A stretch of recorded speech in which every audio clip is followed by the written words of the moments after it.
My husband Thomas had been gone for 2 years when I lost my job.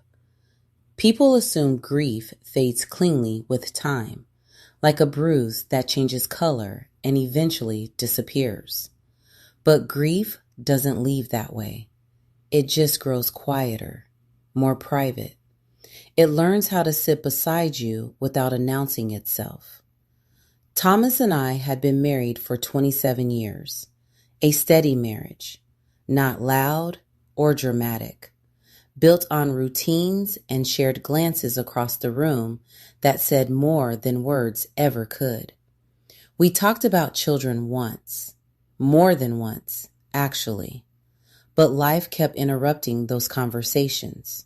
Careers, timing, losses we didn't plan for. Eventually, we stopped talking about it. Not because it didn't matter, but because we had chosen each other anyway. When he died, the house felt too large, too hollow. I developed habits to cope. I woke up early even when I didn't have to. I drank my coffee standing at the counter instead of sitting down. I folded laundry the moment it was dry because leaving it undone felt like giving up. Work became the place where I felt useful, needed, seen. So when my manager called me into his office that morning, I didn't feel nervous. I felt loyal. He didn't look at me when he said the words. Restructuring, shifting priorities, nothing personal. I had worked there for 11 years, stayed late, trained managers who would later outrank me. Missed birthdays and postponed vacations because the company needed me. At 56 years old, I was being told my role no longer aligned with the company's future. He slid the folder across the desk. Severance, paperwork, finality. I nodded, thanked him, smiled politely. I didn't tell him my savings were thinner than they looked.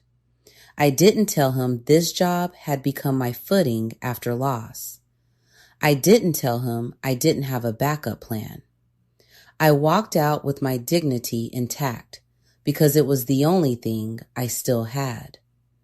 I didn't know then that firing me would become the most expensive decision he ever made. The first month without work felt like falling through the air. Every morning I woke up at the same time out of habit, brewed coffee, stood at the counter staring at the wall where my calendar used to hang. I applied everywhere, positions I was overqualified for, positions that paid half of what I used to make, positions that never responded. You're impressive, they said in interviews. We'll be in touch. They never were. At night, I replayed every moment I'd stayed silent when I should have spoken up. Every time I believed loyalty would protect me. Some nights I cried, quietly, alone. Eventually, I stopped chasing what I'd lost and started asking what I still had. Experience, insight, perspective people paid consultants for. I started small. Process reviews, operational assessments, quiet back-end work for businesses that needed fixing but couldn't afford full-time help.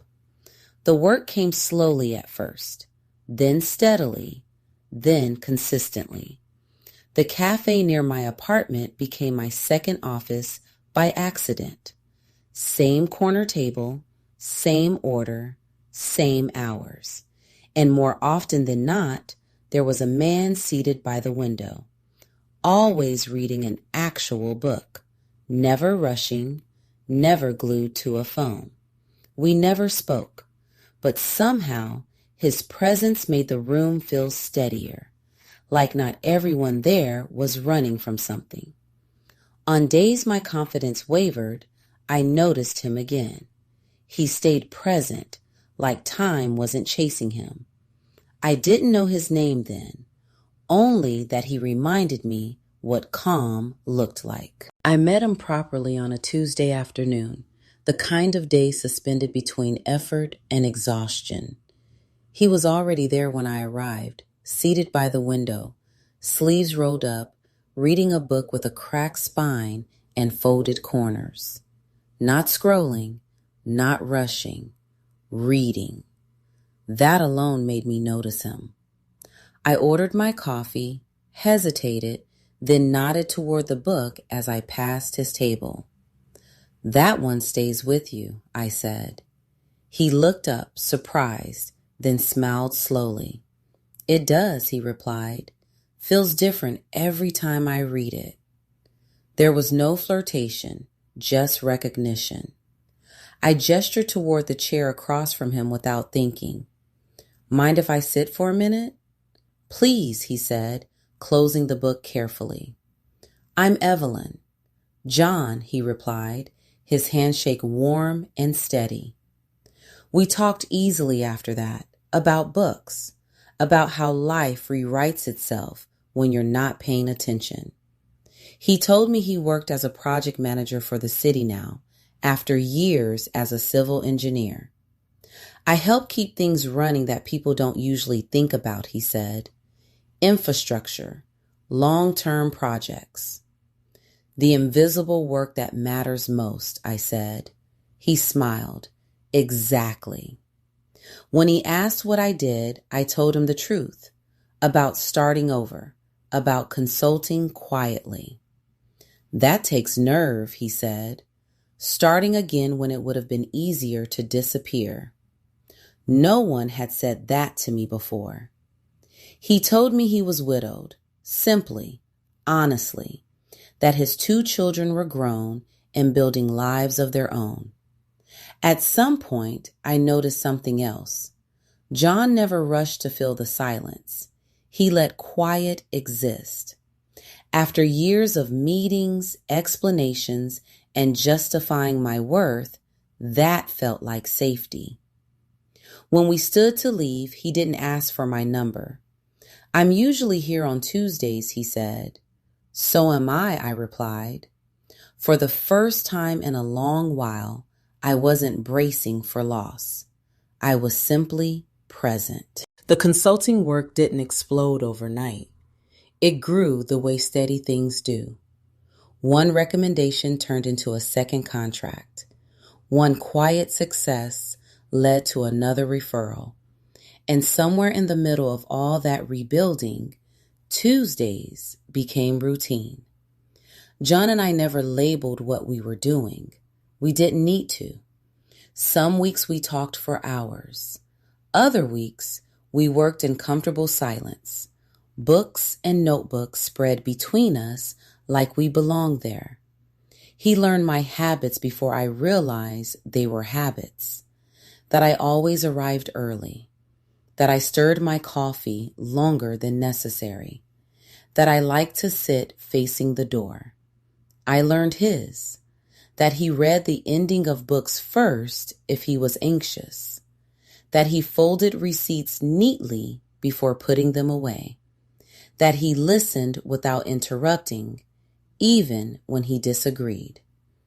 Over time, he told me more about losing his wife after a long illness, about raising 2 children who no longer needed him the way they once had, about learning how to be alone without becoming lonely. I told him things I hadn't planned to, about Thomas, about the quiet grief that still lived in the corners of my house, about the fear that starting over at my age meant I was already behind. John never tried to fix any of it. He just said, "You're not behind. You're here." And somehow that was enough. By the time the investment group reached out to me, John already knew what the email meant before I said it out loud. "This feels big," I told him one evening as we walked along the river near his apartment. "It is," he said, "and it's okay to be nervous." "I don't know who the company belongs to yet," I admitted, but something about it feels close. He stopped walking and looked at me. Whatever it is, he said, you won't be facing it alone. That was the moment I understood why John felt safe. He didn't disappear when things got complicated. If you've ever had your life start to make sense right before your past shows up again, subscribe. This part matters. The boardroom felt too familiar. The long table, the polished wood, the air thick with controlled confidence. I reminded myself I had earned my seat. Then the door opened, and everything I thought I'd left behind walked straight toward me. My former boss. He didn't recognize me at first, not until I spoke. Not until he heard my voice steady and sure, laying out the reality of his company's situation without flinching. When our eyes finally met, I saw it. Recognition, regret, fear. The meeting moved forward anyway. Numbers don't care about history. By the time it ended, the room was silent. I gathered my papers and stood, my pulse steady. This wasn't revenge. This was work. He waited until the hallway was nearly empty before approaching me. Evelyn, he said, testing my name like it might slip away. I stopped, but I didn't turn right away. I've been thinking about what I said before, he continued, about being sorry. I faced him then. He looked older than I remembered, not just physically, emotionally, like someone who had been carrying regret longer than he ever planned to admit. I didn't understand what I was doing back then, he said. I told myself it was just business, that everyone would land on their feet eventually. I held my folder a little tighter against my chest. Some of us didn't, I said quietly. Not right away. His shoulders sank. I know, he replied, and I wish I could change it. There it was, the apology he had probably rehearsed, the one meant to ease his conscience. I believe you, I said, but wishing doesn't undo consequences. He nodded slowly, eyes damp. You were the most capable person on that team, he said. Letting you go was the wrong decision. I studied him, not with anger, with clarity. That's the first honest thing you've said to me, I replied. We stood there, two people finally telling the truth after years of silence. Then I stepped past him, because closure doesn't always come with reconciliation. Sometimes it comes with walking forward without carrying someone else's regret. The advisory agreement followed soon after. The advisory agreement totaled just under $200,000, more than I had made in my final year there, enough to stabilize my life, enough to remind me I had never been the problem. That evening, I didn't go home right away. I stopped at the café where my consulting work had quietly begun. John was already there, seated by the window, reading. He looked up when I walked in, his expression softening the way it always did when he saw me. Long day, he asked. I set my bag down and exhaled. The kind that feels like an ending, I said. He closed his book without asking questions, just listened. We talked about ordinary things, dinner ideas, a trip we were planning, the loose floorboard near my kitchen that still needed fixing. And somewhere between the mundane and the meaningful, I realized something. John never needed to apologize for hurting me, because he never did. He met me when I was rebuilding, when I wasn't impressed, when my future was uncertain. He chose me then. The deal closed quietly.